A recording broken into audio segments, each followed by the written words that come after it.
Behind the glamour, beneath the flawless smiles, old Hollywood was a world built on secrets.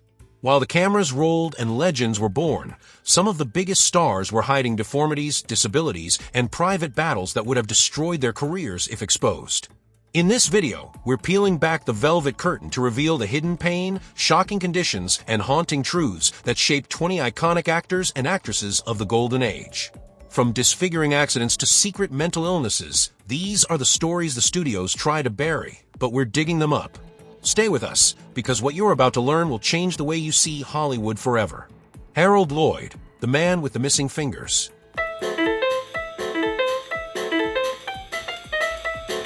When Harold Lloyd flashed his iconic smile and performed death-defying stunts in silent films, audiences gasped, and for good reason.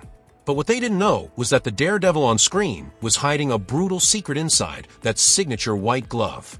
In 1919, while posing for a publicity photo, Lloyd lit what he thought was a fake prop bomb, only to have it explode in his hand. The blast took his thumb and index finger clean off, nearly blinded him, and left him hospitalized for weeks. But instead of retreating from fame, Harold adapted. He had a custom prosthetic glove made, and with it, he continued to climb buildings, dangle from clocks, and leap between moving trains, all while missing 2 fingers. The studio never let on, of course. His glove was part of the costume, they said. But beneath that fabric was a man who risked everything again and again for the thrill of the crowd, and never let a disfiguring injury define him. Harold Lloyd didn't just survive Hollywood's golden age. He gripped it tightly, with 1.5 hands. Montgomery Clift, the face that broke twice. Just give him a hand over here. Sure. It's a good-looking gun you were about to use back there. Can I see it? Montgomery Clift was more than just another pretty face in post-war Hollywood. He was the face. Angular, haunted, with eyes that seemed to carry entire novels behind them. But Clift's story isn't just one of screen stardom. It's one of tragedy, trauma, and a transformation so sudden it shocked the industry into silence. In 1956, at the height of his fame, Clift crashed his car into a telephone pole after leaving Elizabeth Taylor's house. She found him bloodied, barely breathing, and pulled his teeth out of his throat so he wouldn't choke. The crash shattered his jaw, nose, cheekbones, and what came next was one of the quietest cover-ups in Hollywood history. Studio handlers moved quickly. Lighting angles changed. Makeup got heavier. Dialogue became sparse. The before and after was so stark that industry insiders called it the longest in Hollywood. But what most don't realize is that Clift kept working. He refused to disappear. His performances after the accident, raw, unguarded, and trembling, have been called even more powerful than those before. Beneath the altered face was a man in constant pain, both physical and emotional, and he turned that pain into art. Montgomery Clift didn't vanish. He evolved into something darker, more honest, and unforgettable. Peter Lorre, the eyes that never blinked. Peter Lorre didn't need special effects to be unsettling. Just one close-up, those bulging, unblinking eyes, and the audience was hooked. From M to Casablanca, he played creeps, killers, and cowards like he was born for it. But behind that unforgettable stare was a medical condition that shaped both his look and his life. Lorre suffered from exophthalmic goiter, a thyroid disorder that caused his eyes to protrude unnaturally. It gave him that ghostly, wide-eyed appearance, perfect for the weird, the offbeat, the villain. But also came with physical symptoms, racing heart, anxiety, fatigue. He was often exhausted on set, battling the very condition that made him famous. And the studio system didn't care. They saw a marketable oddity, and they used it. Off-screen, Lorre wanted more. He longed for serious roles, to be seen as more than the spooky side character or comic relief. But in a town obsessed with symmetry and perfection, his face trapped him in a box he could never escape. Still, he leaned into it with sly brilliance. He made weird magnetic and turned physical difference into cinematic gold. Peter Lorre didn't blink. He dared the world to stare. Judy Garland, Hollywood's songbird in a cage. Judy Garland had a voice that could fill a theater and break your heart in a single note. To audiences, she was America's sweetheart, Dorothy, the girl who dreamed beyond the rainbow. But behind the studio lights and Technicolor smiles was a life controlled, monitored, and quietly unraveling. From the moment she stepped into MGM as a teenager, Judy was treated less like a person and more like a product. Studio doctors put her on a cocktail of pills, stimulants to stay thin and energized, sedatives to sleep, and it didn't stop when the cameras did. She was told when to eat, when to rest, when to perform. Her natural insecurities were amplified by executives who called her chubby, who hid her behind baggy clothes, who paired her with co-stars only after checking their height against hers. But Garland had a resilience that couldn't be scripted. She kept singing, kept performing. Even as her health buckled under years of exhaustion and pressure, she delivered some of the most iconic performances in film and on stage. Audiences never saw the tears backstage, the shaking hands, the moments when she could barely stand. They only saw the magic, and Judy made sure they always did. She wasn't just a star. She was a warning about what happens when you turn a human into a legend before she's even grown. Lon Chaney Sr., the man who disappeared into monsters.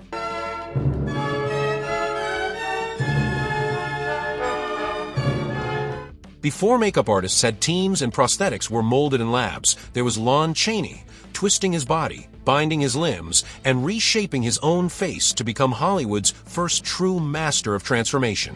He didn't just play monsters. He became them. Known as the Man of 1,000 Faces, Chaney's groundbreaking work in films like The Phantom of the Opera and The Hunchback of Notre Dame wasn't just technical wizardry. It was physical sacrifice. To play Quasimodo, he strapped himself into leather harnesses that compressed his chest, wore a 20-pound hump, and contorted his legs with hidden braces until he could barely walk.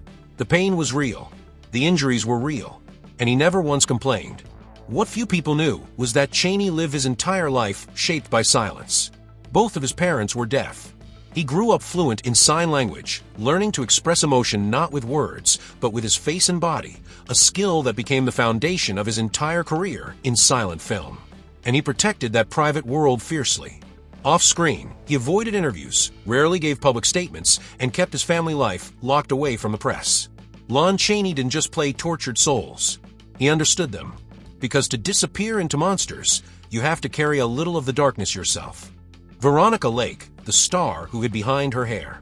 Veronica Lake didn't just have a hairstyle, she had the hairstyle. That silky blonde peekaboo, wave covering one eye became a wartime sensation, copied by millions. But behind that curtain of hair was a woman trying to mask more than just a cheekbone. Veronica Lake was hiding. What most fans never knew was that she struggled with undiagnosed mental health issues for much of her life, later believed to be schizophrenia. On set, directors called her difficult.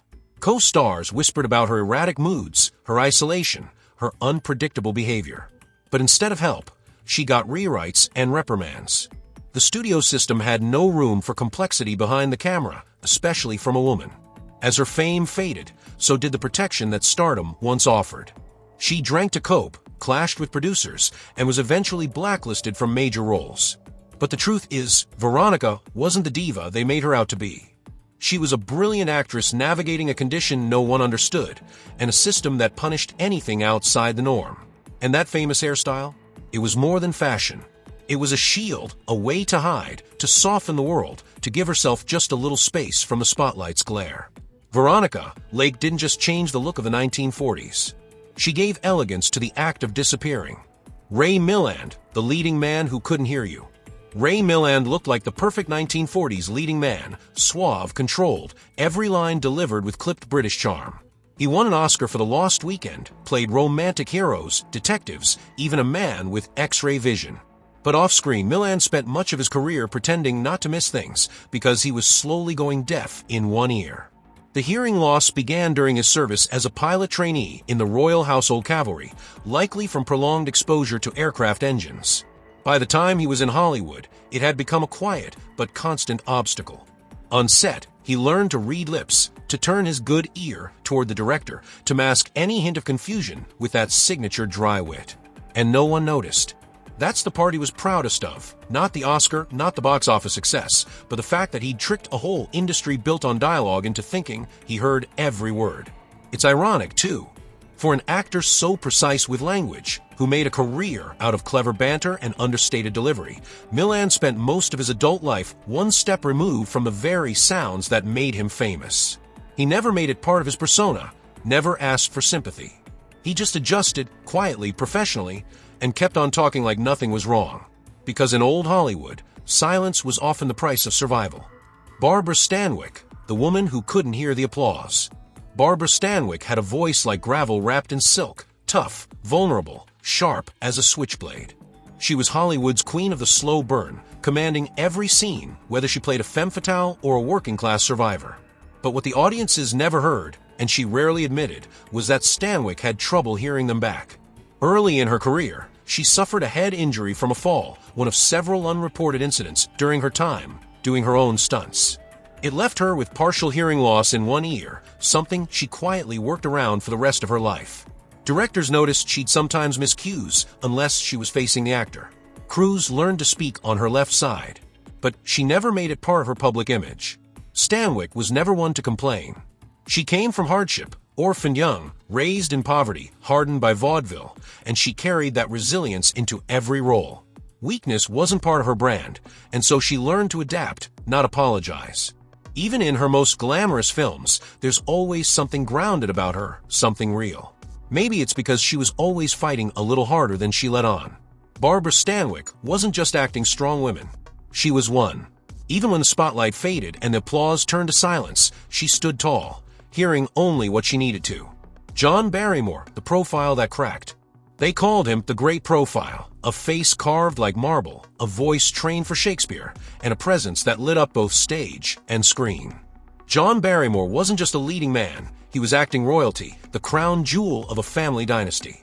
But behind that legendary jawline was a man slowly losing his grip, not just on fame, but on himself. By the 1930s, Barrymore was quietly battling a neurological condition that affected his memory and motor control. Scripts had to be written on cue cards. Stage directions became guesswork. Some blamed age, others whispered about excess, but few understood what was really happening. His brain and body were slipping out of sync, and he knew it. And that knowledge, that sharp awareness of decline, haunted him. Once a commanding force in Shakespearean theater, he now struggled to remember lines he had once recited in his sleep. Co-stars began to improvise around him. Directors got clever with edits. And yet, Barrymore kept performing, even when the performances no longer came easily. The tragedy isn't just that he declined, it's that he remembered what he had once been. The mirror didn't lie, but the roles became gentler, quieter, more forgiving. They didn't want the great profile anymore. They wanted the shadow of it. John Barrymore never lost his charm. He just lived long enough to see it fade, frame by frame. Frances Farmer, the star Hollywood tried to erase. Frances Farmer wasn't built for obedience. She had talent, intelligence, and a stare that could freeze a room, but she didn't play by the rules, and in old Hollywood, that was the fastest way to vanish. While other starlets smiled and curtsied for the press, Frances quoted Nietzsche and questioned authority. That didn't make her difficult, it made her dangerous. At first, the studios loved her icy intensity. She lit up the screen with a kind of haunted elegance, impossible to fake.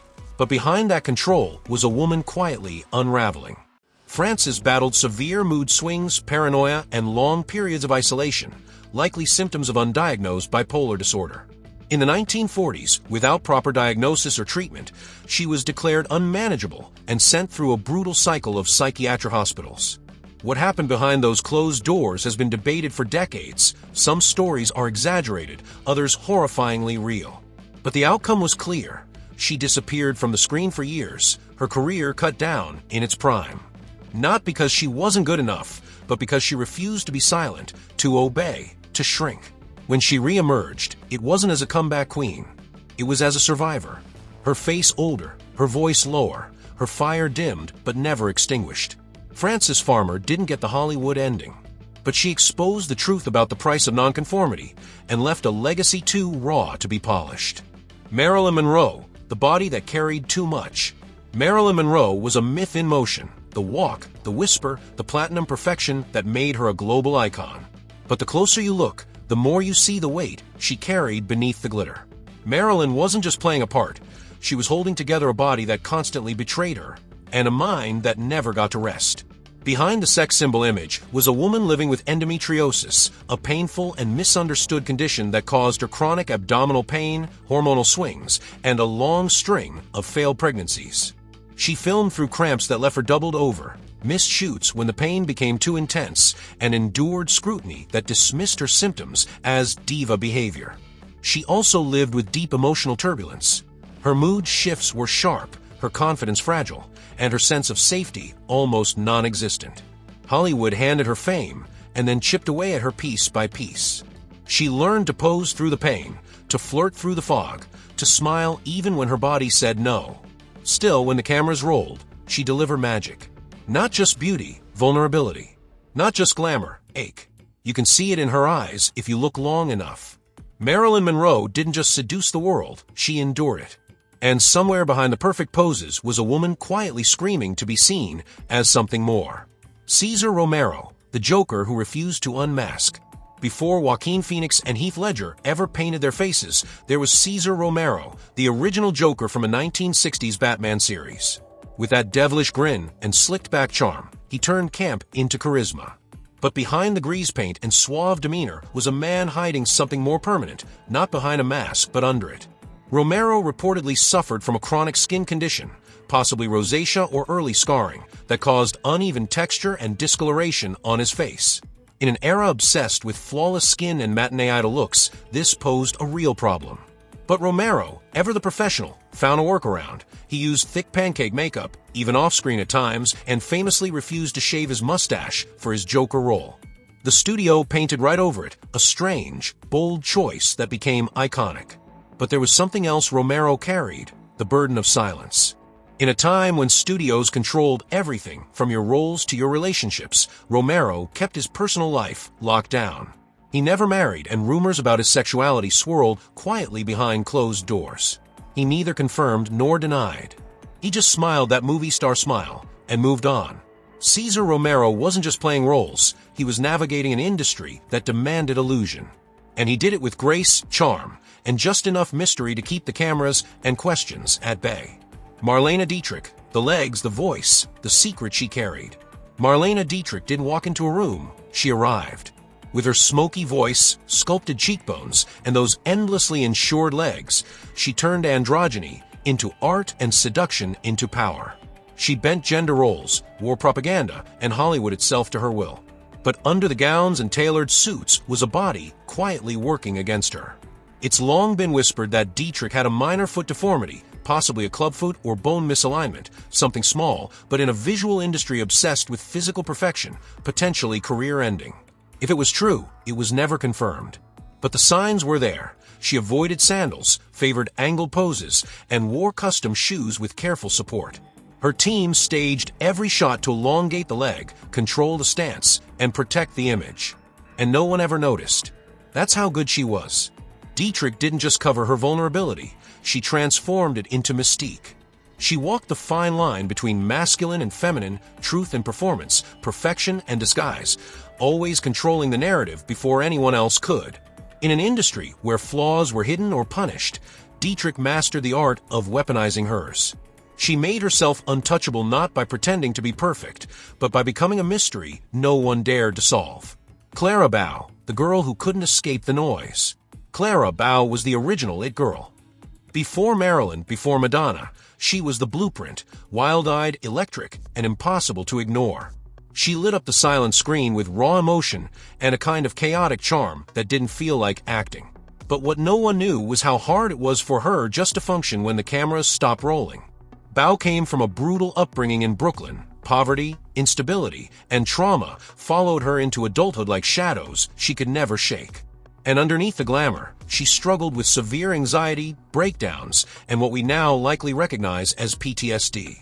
Back then, there were no diagnoses, just whispers of her being crazy, unmanageable, difficult. When sound came to cinema, the world got noisier, literally.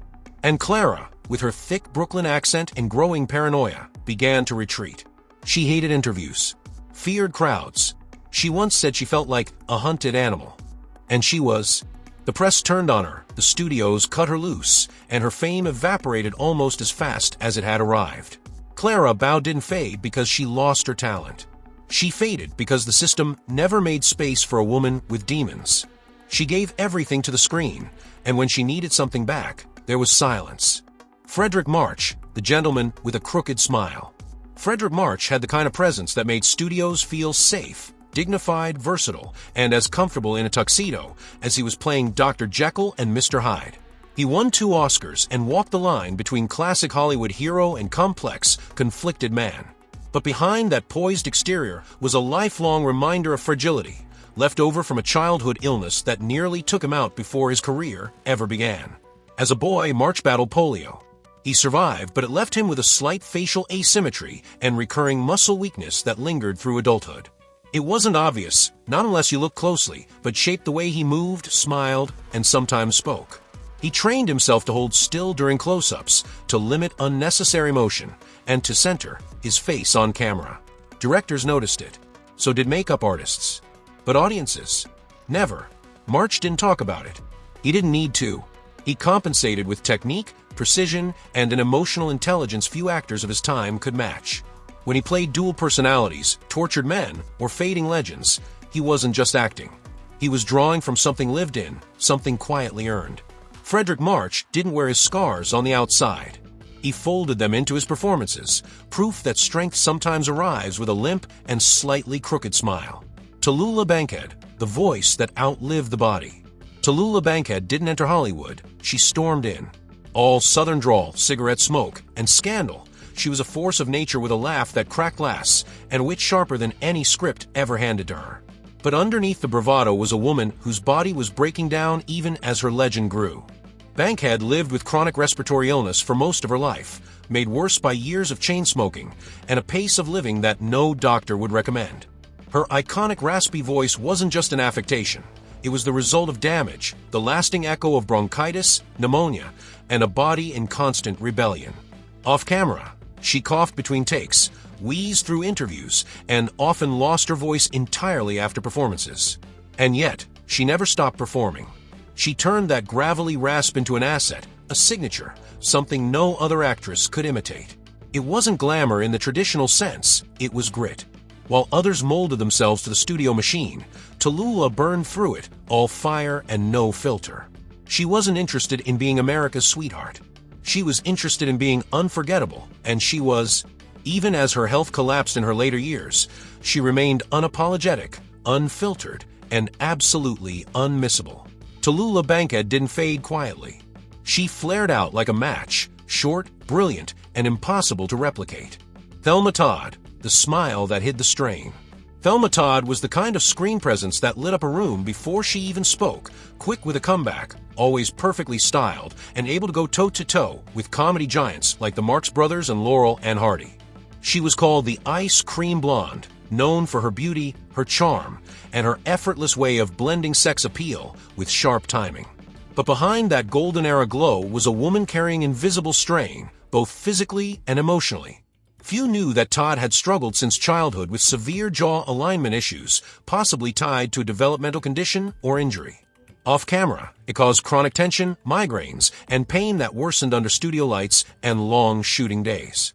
She became a master of smiling through it, holding her head at precise angles to soften the profile, and delivering her lines with a kind of icy crispness that felt deliberate, because it was. The pressure to maintain flawless looks only made it harder. Studios marketed her image relentlessly, all while she quietly battled the discomfort that came with just being on camera. Add to that the emotional toll of being a woman in a male-dominated comedy scene, constantly underestimated even as she stole scenes from the leads. Todd wasn't just another pretty face. She was a sharp, ambitious performer stuck in a system that didn't want her pain to be real. And though her life ended far too soon, her legacy remains etched into early Hollywood, proof that behind every perfect smile is a story no lens can fully capture. Lionel Barrymore, the actor who refused to sit still. To most audiences, Lionel Barrymore is remembered as the gruff but lovable Mr. Potter in It's a Wonderful Life, a man who commanded attention even while seated. But what many don't know is that Barrymore wasn't just acting from a wheelchair, he needed it.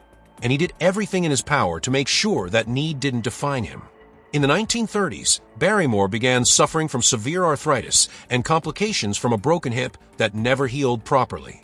As the pain worsened, walking became difficult, then impossible. By the early 40s, he was using a wheelchair full-time. For most actors of the era, that would have meant the end, but not Barrymore. He simply adapted, demanded roles that could be rewritten, and kept showing up. Directors wrote scripts around him. Sets were adjusted. Entire blocking routines were reimagined so Barrymore could dominate a scene from seated position, and somehow he still towered. He played doctors, judges, businessmen, men with presence, even if they never took a step. There was no public sympathy plea, no talk show confession. Barrymore kept the focus on the work. He didn't want to be seen as an actor in spite of a disability. He wanted to be seen as a professional who just happened to be sitting down. In an era obsessed with physical perfection, Lionel Barrymore made stillness powerful. He didn't move less. He meant more. And Sheridan, the star who burned without showing the scars. And Sheridan had what the studios loved: the curves, the sass, the one-liners that hit like punches and kisses at the same time. Dubbed the Oomph Girl, a title she hated, Sheridan was the epitome of 1940s sex appeal with a side of tough girl cool. But behind the confident smile was a body marked by trauma the cameras never captured. As a child, Sheridan suffered severe burns from a kitchen accident. The details were never publicized. The studio kept her image pristine, but the scars, reportedly on her arms and torso, remained with her for life. Makeup covered what it could. Costumes were tailored to hide the rest. She knew how to move, how to pose, how to control every angle so that what the public saw was only what she allowed. But Sheridan wasn't just hiding physical scars. She fought back against being typecast as just another pinup, pushing for more layered roles, turning down scripts that insulted her intelligence. She was smart, sharp-tongued, and no one's puppet. Her humor became a kind of armor, a way of saying, "I've been through worse than you can imagine, and I'm still standing." And Sheridan didn't let her scars define her, but she never let them disappear either. They shaped her strength, her performances, and the undeniable sense that behind every joke was a woman who had already walked through fire. Errol Flynn, the swashbuckler held together by pain. Errol Flynn was the man every man wanted to be, sword in hand, shirt half open, leaping from ships and riding horses like he was born in motion. Films like Captain Blood and The Adventures of Robin Hood made him a legend of swagger and charm. But what audiences didn't see was the price he paid every time he landed a stunt, a body slowly breaking under the mask of invincibility. Flynn suffered from chronic back pain for most of his adult life, the result of injuries from both reckless behavior and demanding stunt work early in his career. He insisted on doing his own action scenes, swinging from chandeliers, crashing through windows, until the damage added up. By the time he was in his 30s, the pain was constant. He often wore a hidden brace beneath his costume, and in later years, his movements grew stiffer, more calculated. The roguish grace never vanished, but had to be manufactured. The studios didn't want the public to know. Flynn's image was gold: the charming rake, the wild romantic, the man who laughed in the face of danger. But off camera, he was taking painkillers just to make it through a shoot, struggling to stand between takes, and growing bitter about the physical shell he was trapped in. Still, he never dropped the performance. He gave audiences the fantasy, even when it hurt. Errol Flynn didn't just play the hero. He bled for it. Dorothy Dandridge, the beauty Hollywood kept at arm's length. Dorothy Dandridge had everything the silver screen demanded: poise, power, and a face that stopped time. She was the first black woman nominated for a Best Actress Oscar, a symbol of elegance and talent in an industry that offered her everything and then refused to follow through. But beyond the headlines and history-making moments, Dandridge lived with pain the cameras never saw, the kind that doesn't fade when the lights go down. Behind the dazzling gowns and careful press images, she carried the emotional weight of caring for her daughter, Marilyn, who was born with a severe developmental disability. Dandridge fought to provide her the best life possible, all while studios demanded perfection and silence. Her personal life was controlled, her image micromanaged, every interview rehearsed, every mistake amplified. And through it all, she suffered in silence, torn between a demanding career and an even more demanding reality. Hollywood loved her face, her voice, her presence, but not her full story. Scripts were limited. Opportunities dried up. She was constantly navigating a world that wanted her to smile but not speak too loudly, to stand out but not take up space. Dorothy Dandridge wasn't just breaking ground, she was walking it alone. With grace, with heartbreak, and with a quiet resilience that carried her further than anyone expected, even if it never carried her far enough. George Reeves, the man who couldn't see Superman. To a generation of kids, George Reeves was Superman, tall, square-jawed, unshakably noble. He made truth and justice look easy, standing proudly in that gray spandex suit, yes, gray. It showed up better on black and white TV. But behind the cape and confident posture was a man quietly grappling with a failing body and a crumbling sense of self. What most viewers never knew was that Reeves had significant vision problems.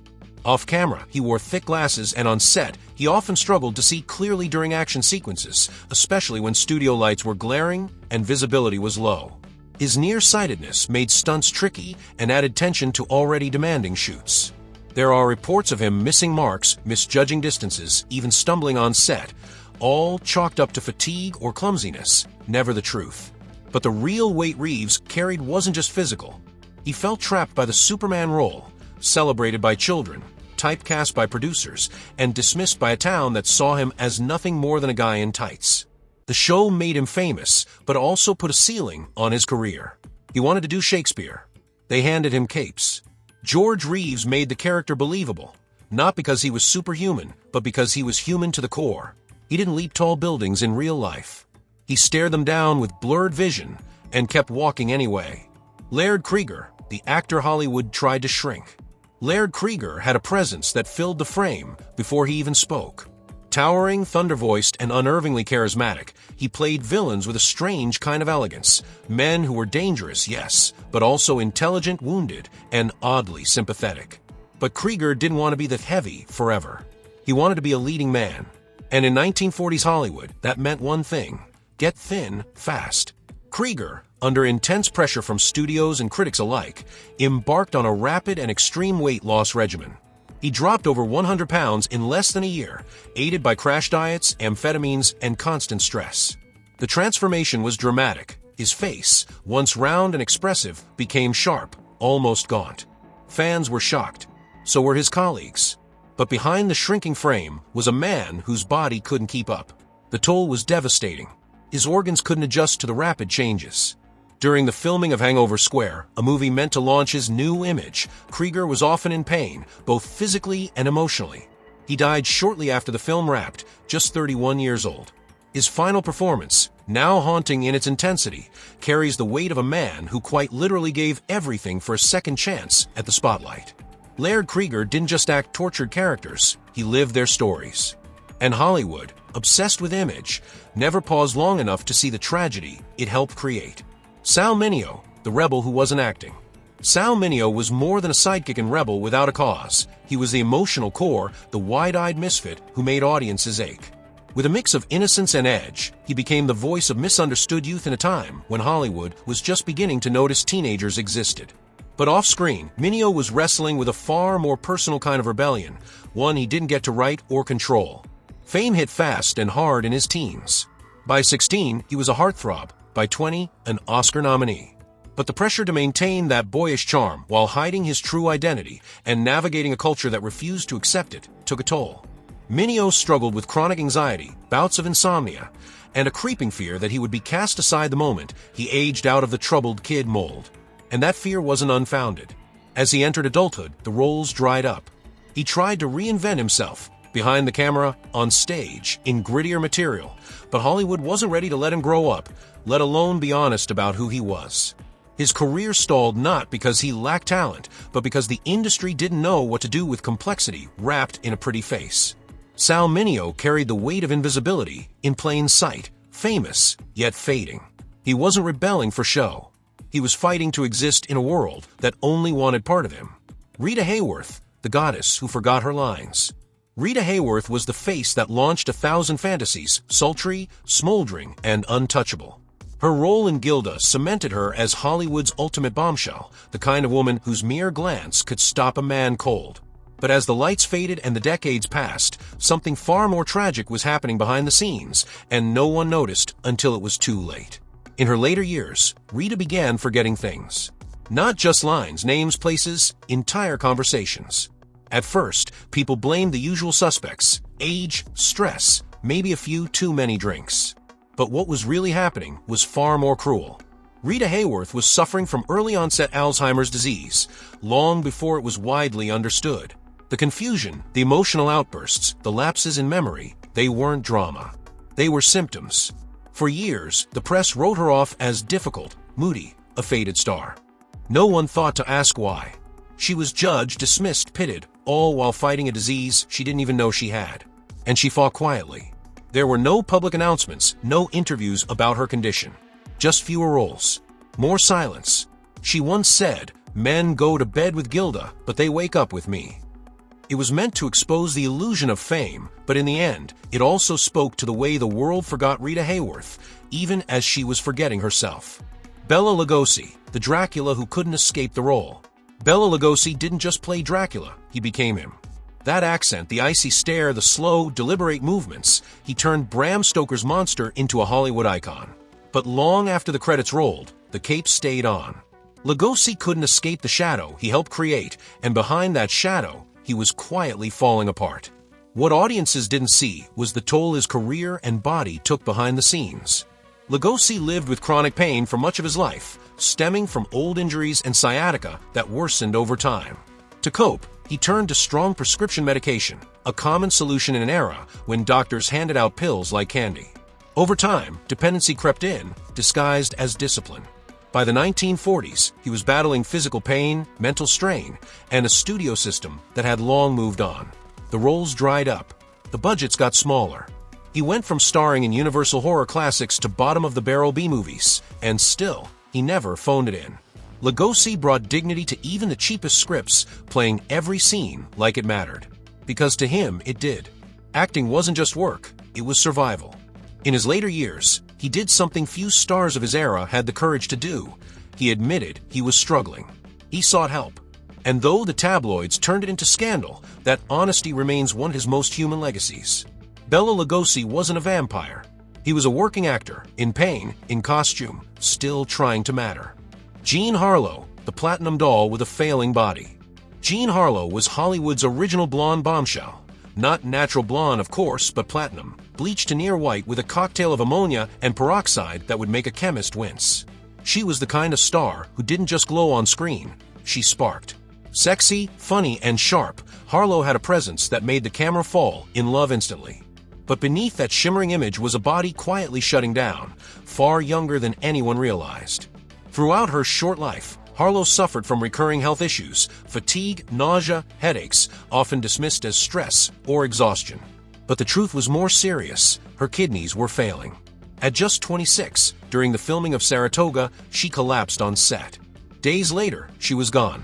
The official cause was uremic poisoning, a complication of undiagnosed or untreated kidney disease, possibly worsened by childhood illnesses and studio demands that pushed her to keep working through the pain.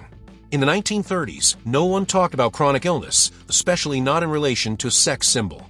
You couldn't be sick and be seductive, not in the eyes of the public, and certainly not under the studio's watchful gaze. So she kept smiling, kept acting, even as her body gave her warning after warning. Jean Harlow was more than a bombshell. She was a fighter, dazzling, overworked, and ultimately, a young woman crushed by an industry that never asked her how she felt, only how she looked. George Sanders, the voice that echoed too loud.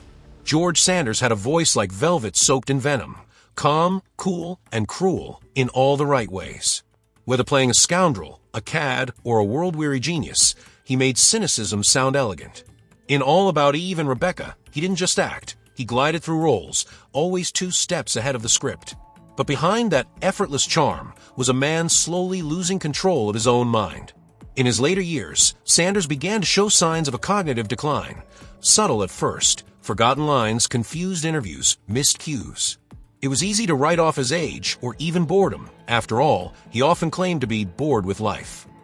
But friends and family suspected something deeper. Though never publicly diagnosed, many believe he suffered from early-onset dementia or a degenerative neurological condition that eroded his sharpness and eventually his will to work. The man who once exuded control, who always had the last word, the clever retort, was quietly unraveling. And he hated it. The studios had no room for decline, and Sanders had no interest in sympathy. His decline wasn't dramatic. It was silent, slow, and hidden behind the last embers of that cutting wit. George Sanders didn't beg for attention. He slipped away with the same cold grace he brought to the screen. The tragedy wasn't that he faded, it's that he saw it coming and couldn't talk his way out. Gloria Graham, the star who rewrote her face. Gloria Graham was the sultry whisper in the shadows of film noir, a femme fatale who didn't need to raise her voice to take control of a scene. With her pouty lips, bedroom eyes, and fragile, dangerous energy, she left a lasting impression in films like The Big Heat and It's a Wonderful Life. But behind that magnetic screen presence was a deep insecurity that led her to take drastic, irreversible steps, not with her acting, but with her own face. Graham became fixated on her upper lip, convinced it was too thin, too rigid, too wrong for Hollywood beauty standards. Over time, she began injecting substances into the skin around it, reportedly using everything from collagen to paraffin wax. The result wasn't what she hoped for. The procedures caused nerve damage, left her with stiffness, and gave her a permanent slur when she spoke, all of which she denied publicly, even as directors started shooting her in profile and limiting her close-ups. She was still captivating, still talented, but her face had changed, and Hollywood, never kind to aging actresses, especially unforgiving ones who refused to fit the mold, turned away. But Graham never stopped working. She moved to the stage, to television, to wherever someone would let her perform. Even in her final years, when illness returned and the roles got smaller, she kept acting, sometimes in denial, but always determined. Gloria Graham didn't lose her spark. She just carried it in a body, and a face that bore the scars of a brutal industry's expectations. Ramon Novarro, the idol buried under silence. Before Clark Gable, before Cary Grant, there was Ramon Novarro, Latin America's first true Hollywood heartthrob. With deep-set eyes and silent screen intensity, he became a global star in 1920s, earning fame for roles like Ben-Hur and turning heads wherever he went.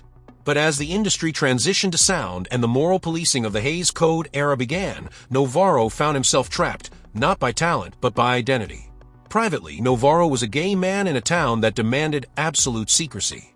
Studios controlled his image, spinning tales of heterosexual romances while warning him that a single misstep could end his career. The pressure to live a double life, to play leading men by day and disappear into silence by night, created a strain that never left him. He withdrew. He turned down roles. He became more selective, more cautious, more invisible. Behind that caution was pain. He suffered from depression and, over time, increasing isolation. As other stars transitioned successfully into sound, Novarro's voice, soft, accented, gentle, was seen as less marketable. Offers slowed. Scripts got worse. And yet, he never stopped trying to reclaim his place, even when Hollywood no longer had room for him. Ramon Novarro wasn't just a silent film star. He was a man silenced by a system that applauded his beauty but never accepted his truth. His story, like so many of his era, wasn't a fall from grace. It was a quiet erasure, one role at a time. The golden age of Hollywood was built on dreams, but beneath the glamour, so many of its brightest stars carried pain the world never saw. Hidden illnesses, silent battles, and scars, both physical and emotional, were masked beneath perfect lighting and carefully crafted images. Today, we remember them not just as icons, but as human beings who gave everything, sometimes too much, for the spotlight. If you found this video powerful or eye-opening, consider subscribing. We post new stories like this every day, forgotten legends, behind-the-scenes truths, and the people history tried to erase. Hit that like button if you believe these stories deserve to be remembered. And drop a comment, whose story moved you the most. This is just one chapter in a much bigger story, and we're only getting started.